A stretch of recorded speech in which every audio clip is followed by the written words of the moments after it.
What's going on, everybody? Welcome back to Budget Racers. We just got some more parts in. Of course, as you saw, we got that new Sonata Turbo and we got some cool plans going on for that thing. But we're pretty excited because look at that! The Subaru is back. The circumstances are such that the engine is back in the car, but those of you keen-eyed Subaru fans will see that there are a number of things missing. Crucially, the turbo is not in there.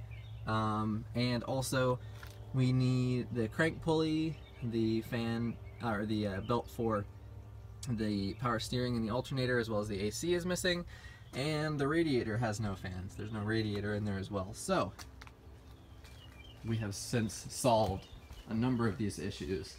I'm at Steven's house, his new bike, by the way. I don't think any of you guys have seen that yet. Pretty cool.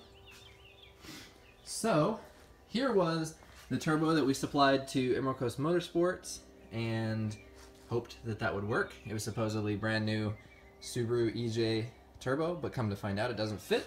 So our boy Chris sold us his VF39, and for those of you that don't know, the VF39 is basically just the turbo off of the STIs. So there are goodies. Let's take a look. So here is our loot. Basically all that you're looking at is just most of the pieces that we're missing. Those are the radiator hoses. This is the turbo inlet.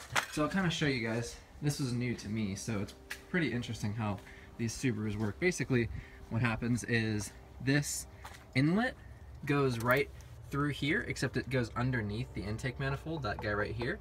So it basically runs like that, and then you can put your intake or whatever right in this region. The turbo sits right from that up pipe there, and I mean the intercooler is not mounted properly, so it's not going to be all crooked and janky looking like that, but it kind of just sits sort of like that, which is cool. Apparently this guy is a pain and a half to get on, and there are plenty of videos online about people spending hours on it, so that'll be kind of interesting. But also the other thing that I forgot to mention is, of course, there's no crank pulley. So went ahead and got most all of this stuff from the same place. That is the Cartboy crank pulley. So this is a aluminum. It's actually extremely nice. All the videos online were raving about how well this thing is machined, and yeah, it looks good. So it shouldn't be too hard to install. There's no like keys or anything to put bolts through to kind of stop the engine from turning, but we'll figure it out. That's what we do. Modified in the USA. The other thing we have is the shifter bushings, because the ones on the car are horrendous, so you don't really know what gear you're in. The shifter moves all over the place, so that is something that we wanted to fix, of course. This just pretty basic blow-off valve flange gasket, or gasket, whatever. It goes right there on the intercooler, and then we just have one of these is AC, and then the other is power steering and alternator belts.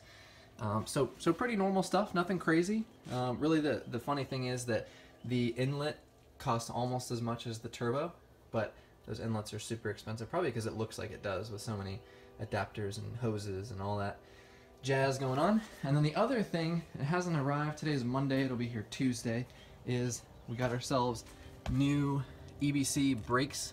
We got rotors and pads, so we got all four, front and rear. And then the other thing is we're going to get some new tires for the whole car.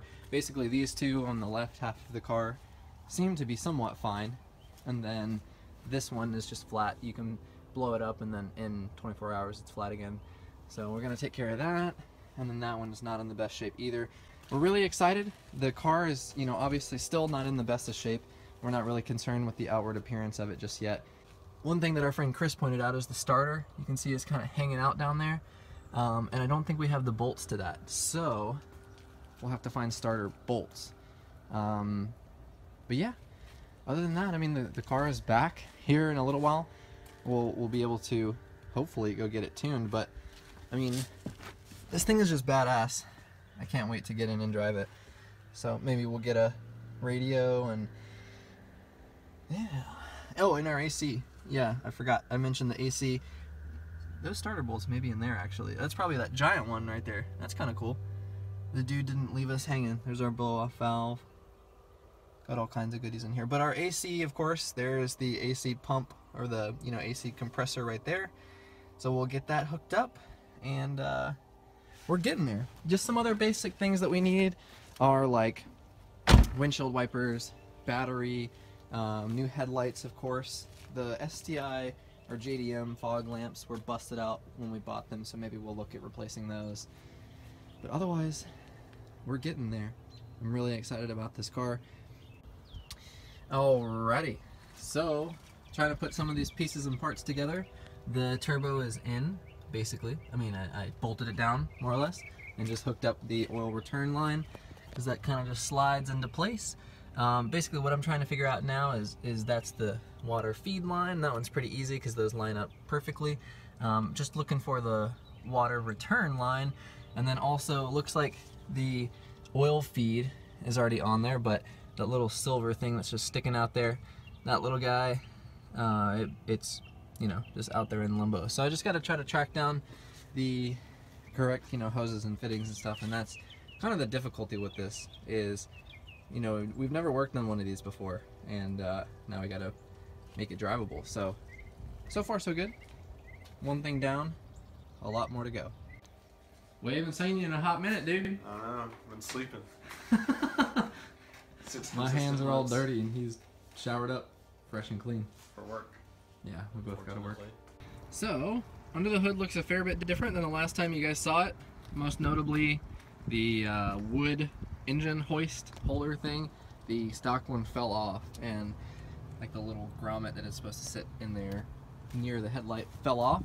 Other things are, the turbo inlet is installed and hooked up to the turbo, but that was a gigantic pain. Obviously I'm still not done. There's that silver, whatever you call it, fitting there. There's another fitting here. The other thing is that the feed adapter that's on this turbo is apparently for an STI specifically, not our car, so we have to figure out where to get that. Got the starter hooked back up. I don't think that little grounding thing is correct, but no worries on that.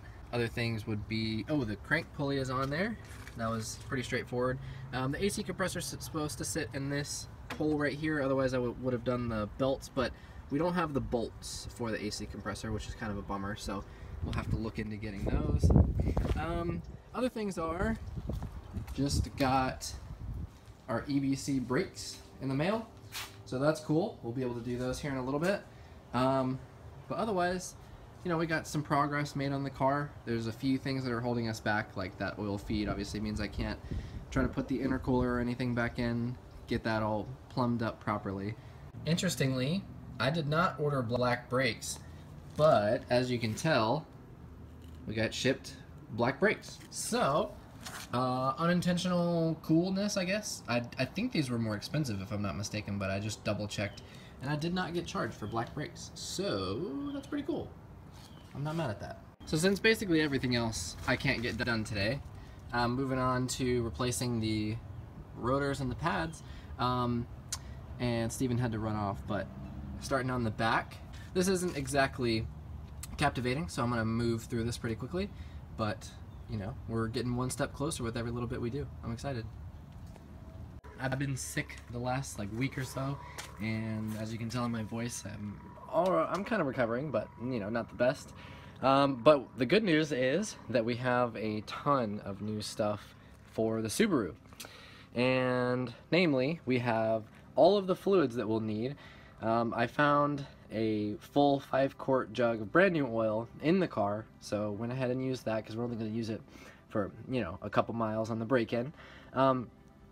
Then we have power steering fluid, trans fluid, radiator fluid, a couple other various things like washer fluid, a funnel with a little bendy bit because apparently you need that to do the trans. One really nice thing about this car is if you have a question, you Google it and there is an answer. If you do that with the Sonata, there's basically nothing.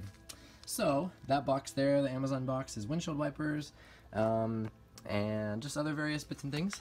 The other thing that we got was the battery. So the battery's in there. That big black box is headlights.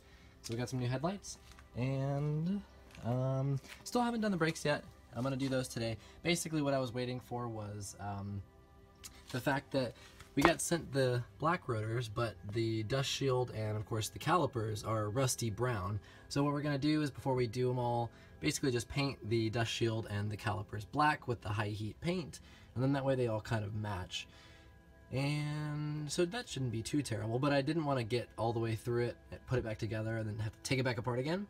And then in other news, we have officially decided that what we're going to do is put the Forester suspension on this car, and that gives it basically a 2-inch lift in the front and rear. And then from there, we're going to put some General Grabber AT2s, some tires on this biatch, and we're going to more or less rally out this car. Now, the main reason why is just because obviously we have the Sonata lurking over there. That one's like our slammed, you know, supposed to be fun, ridiculous car.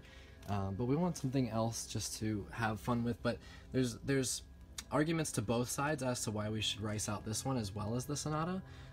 But in my mind, the main thing is just that it would be cool to have two cars, because you could have two cars on track at the same time. But also, if you have two rice boxes, you know, then you're kind of limited in what you can do with that. But if you have another one that's like an off-road kind of friendly car, that would be cool. So that's kind of the plan, and that's where we're headed. So I'm gonna go ahead and start killing it on this stuff. Alrighty, so a couple things ended up coming up yesterday, so I didn't get a chance to do a whole lot, but I did, however, get to do the brakes, and I'm really happy with how these are turning out. So of course this is the front left here, and basically I just did a quick once over, which is pretty shitty to be honest, on the caliper with some black paint, just to kind of make it somewhat match instead of rust brown on a brand new shiny black brake. So that one looks really good. Now a completed one looks like that. So that's pretty cool, and we're going to end up changing these wheels and tires, of course, so that'll be a little bit different, but we wanted it to kind of match, and then, you know, we'll just basically choose the wheels and tires from there. Just did the other rear, so I still have, basically just need to put the tire back on up here. That one's done, and then gotta do the front over there. But then, other than that, we basically just have to fill it up with fluids, put the headlights in, hook up anything else that remains, like the intercooler, you know, pop the radiator in, basic stuff, and we'll be able to fire this beast up.